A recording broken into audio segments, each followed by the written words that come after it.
AlSanussi with another video for the Divination Seminar Class F.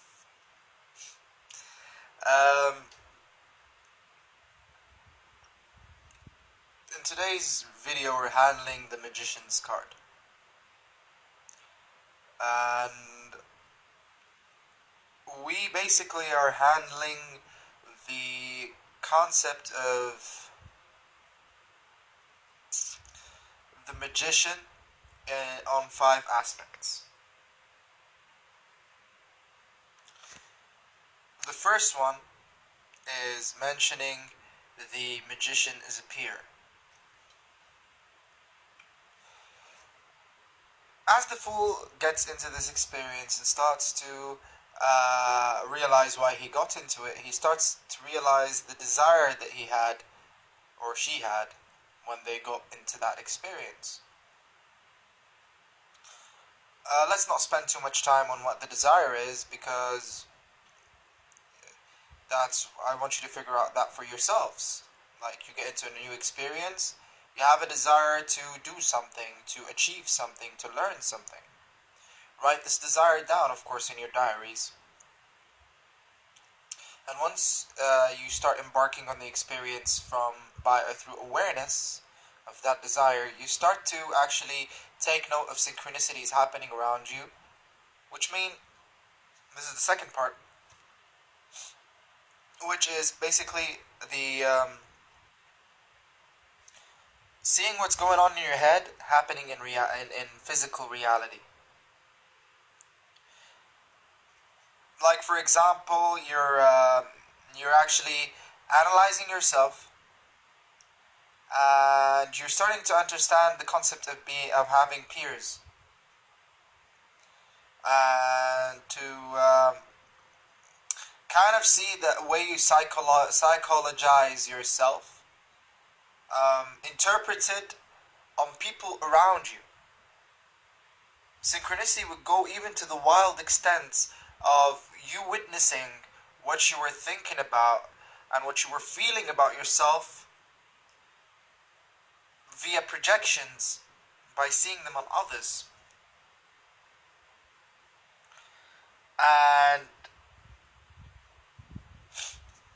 I'm not really talking about synchronicities from the sense of prediction of the next step, as much as first noticing the synchronicity.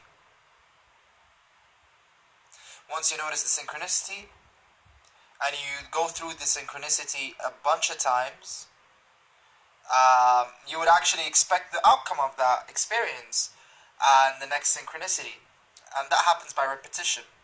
Of course, there's intuition, and there's how you feel about the situation and how you feel about the outcome, but most of the time those feelings are clouded by our own desire and how our whole ideal expectation of the situation.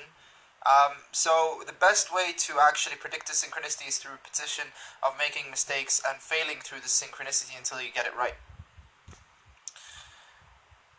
The third thing that we're talking about here is realizing the desire to manipulate.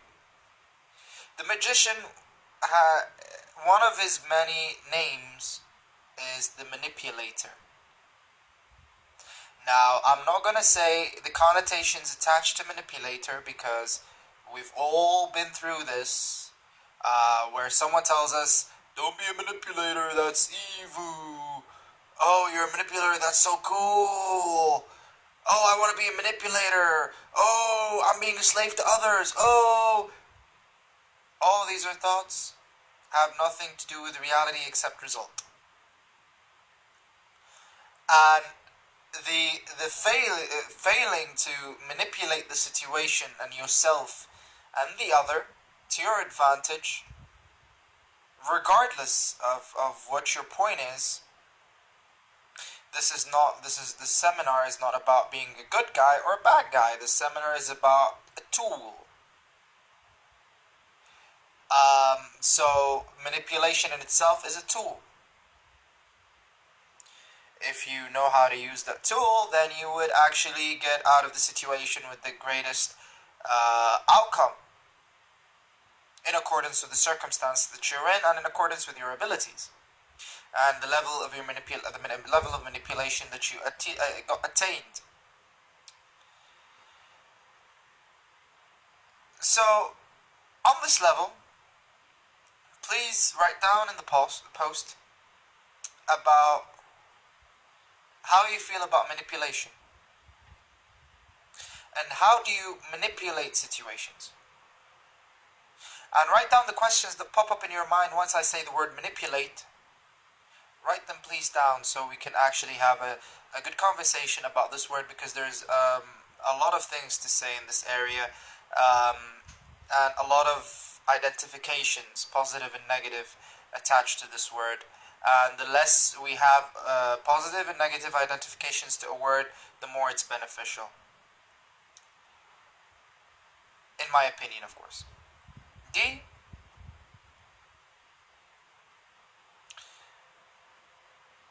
The use of magic. Since we're talking about the magician, so we might as well talk about the bag of tricks. Of course, the first trick in the bag is the diary. That I can't stress more than what I can say is to keep this diary and write down every single thing that you feel that you should write down. And even if you feel that it's very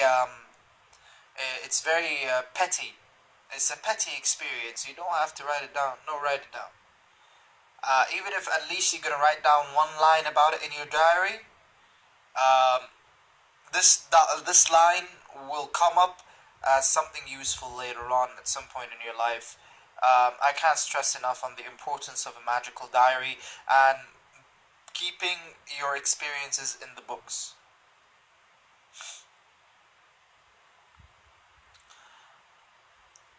The second trick in the bag is enchantment. Enchantment, either you're going to use sigil magic or a simple visualization technique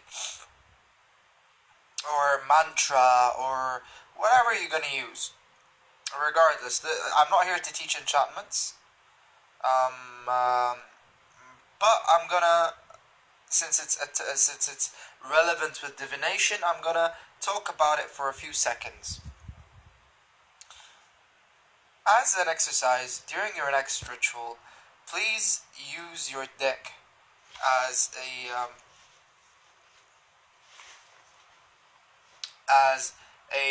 enchantment. How you do that is by shuffling your cards with a question in your head. For example, you want to whatever you want to attain, something that you wanna achieve, regardless of what it is, and you pick the cards out, and those cards are basically you pick two cards. The first card on the top of the deck, and the second one on beneath, and you spread them on the altar. And you pick a signifactor, you shuffle again, and you ask the deck, what is the signifactor for this ritual to achieve blah blah blah blah blah. And you use those three cards. Please when moved to increase the number of the cards, please do. But I'd rather start simple than go more complex. You don't want to go too complicated before you don't want to run before you walk, so you end up tripping,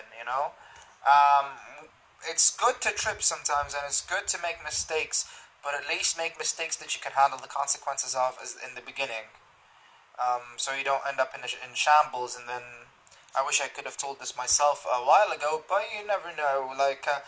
Do whatever the fuck you want. I'm here merely to teach you divination, not to tell you what the fuck to do with your life. The fifth thing that I'm talking about right now is your homework. Another homework. Yes, another homework.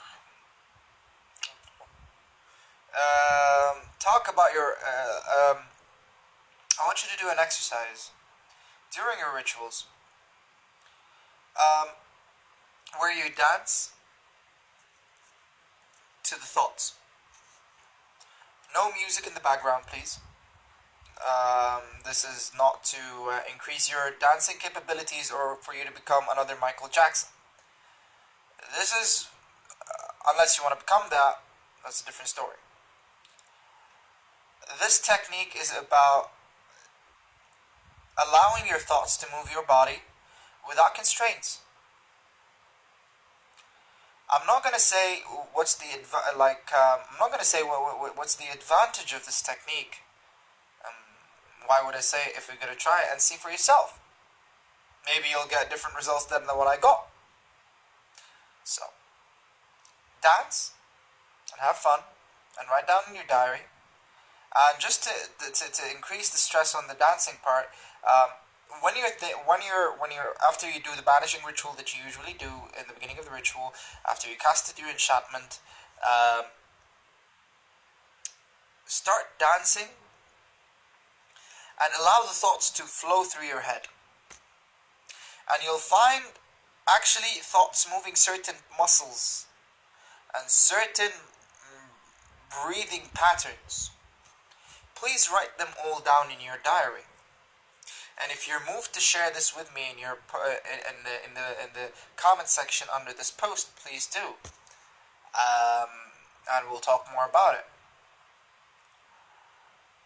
Now, let's talk about the Magician card itself.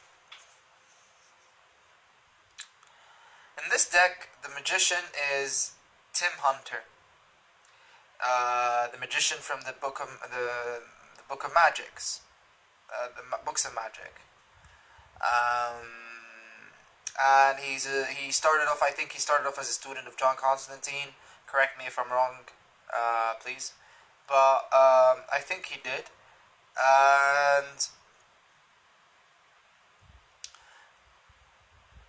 let me just put this in front of you. You could see the magician, the symbols in this deck is there's a book on top of his head, a wand in his hand, and a cup underneath, and a pentacle, and a bunch of flowers. Those flowers within the Fool's card.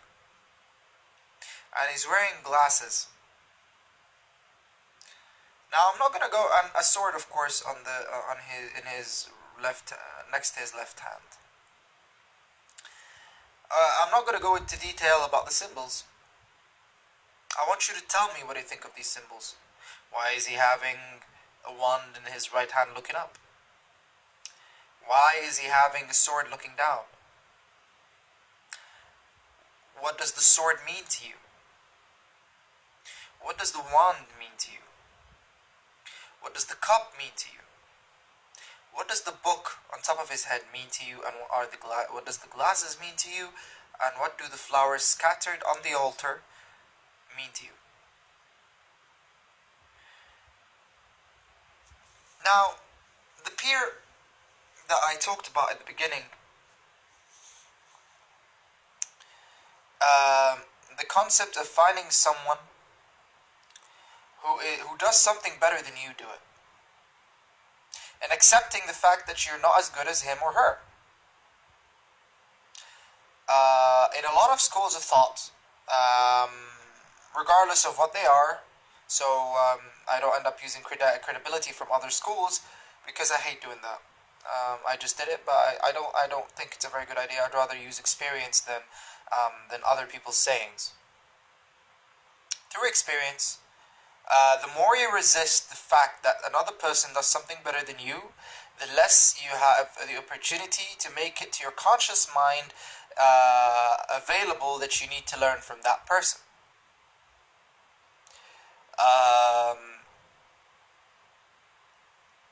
Once you open up your mind to the fact that you're not the greatest in what you do, you become good at what you do.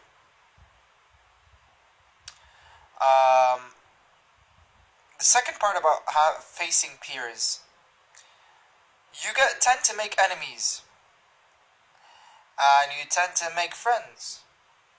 those friends become enemies, and those enemies become friends. C'est la vie. But what's more important than that is to identify your sense of identity while you're dealing with those people.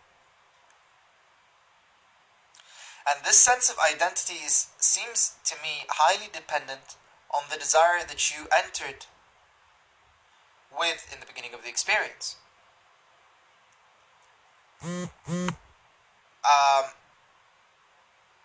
So I'm not gonna talk more about this. I want you actually to write down more about the comments, about everything about the 5 points that I talked to: the peers, and synchronicity, and the desire to manipulate, and the ability to use magic to attain your desires, and the exercise. Please write down about those 5 subjects, your comments and your questions, and your feelings and emotions regarding this card and the symbolism in this card. And please please attach to the post that you're going to post in the comments section a picture of the magician in the deck that you use, so we can talk more about it.